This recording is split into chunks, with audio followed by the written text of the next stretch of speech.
Seattle Seahawks final practice is complete, and there are some lingering injury concerns. You got one DB as the fitter, or you got a 4-2 structure. Excuse me.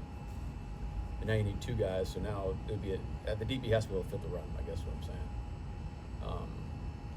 Some guys can, but it's a different picture over there. When you're working from gap to gap and playing off double teams and things like that.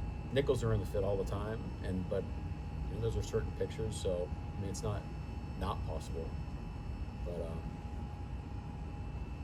yeah, I'd say it's just about like how you play how you're able to hold up against the run. And per usual, it's still got another X amount of days and hours before the game, so we'll continue our prep. But the guys have done a great job this week, and we're looking forward to Sunday.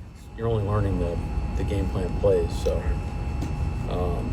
we got a plan for them, and can't wait to see him play. He's done a great job. Tory, it's a little tricky with Tory because we were on basically a walkthrough tempo on Wednesday, but it was lingering issues from the game, and it's probably the best way to put it. So yeah, a lot of progress. We just is what it is at this point. Yeah. Mike Tyler Carter, how have you seen him embrace that moment and continue to grow? Really, it's not like he's changed. It's this is the same guy that we've seen in the building when he's battling for a role on our football team, to battling for special teams reps, to now he's battling for safety reps, and now he's been starting games for us and playing good football for us. But I think that's kind of the secret, right? Is he's done that consistently. And the attitude hasn't changed. It's not like he's all uptight or he's feeling a certain type of way. He's the same guy every day. And how has Carl Scott, you can talk about all your assistants, but what does he bring to the back end of that defense and his style? Yeah, our secondary coaches are tremendous. They have both individual, all three, Carl, Jeff, and Nico. I'd say Carl's attention to detail, his passion for his players, he really cares about them. They got a great chemistry. The feeling of the culture we have, he does a great job cultivating that. And I know his players respect the heck out of him. Jeff's a great teacher. He's a great coach. Same thing. Got a great rapport with his players. Nico is an engine behind our football team. He's great energy, great person, great football coach. These guys work really well together. There's no ego involved. It's not like we're farming each other's land or anything like that. We're all trying to just coach great football and develop our players. It's really that simple. And when you take on that attitude like our guys have, creates a great environment to be around, and it's a lot of fun to coach them and work with them every day. We'll make some proper adjustments. We're still figuring things out coming in tonight and tomorrow. So, I can't tell you who exactly is going to be up and who's not. We're still working through all that right now. You got one DB as the fitter, or you got a 4-2 structure. Excuse me. And now you need two guys, so now it would be the DB has to be able to fit the run. I guess what I'm saying. Some guys can, but it's a different picture over there, when you're working from gap to gap and playing off double teams and things like that. Nickels are in the fit all the time, but those are certain pictures, so it's not possible. But yeah, I'd say it's just about like how you play how you're able to hold up against the run.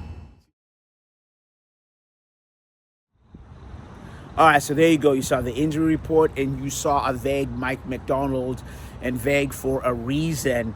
Look, right now, Ernest Jones is doubtful for the game. And so if Ernest Jones can't go, that means that Drake Thomas would step in at the Mike linebacker. And if he steps in at Mike linebacker, then Tyrese Knight would step in at the weak side linebacker that's normally occupied by Drake Thomas. Drake Thomas. So you can see there's some shifting going on there at linebacker. And unless Jones makes a speedy recovery here, that's probably what's going to happen there in terms of the defense. Josh Jobe is out, and he just didn't make it back from his concussion, which means, Devin Witherspoon is back, obviously, but that means that Reek Woolen will also get plenty of time and reps here in the game.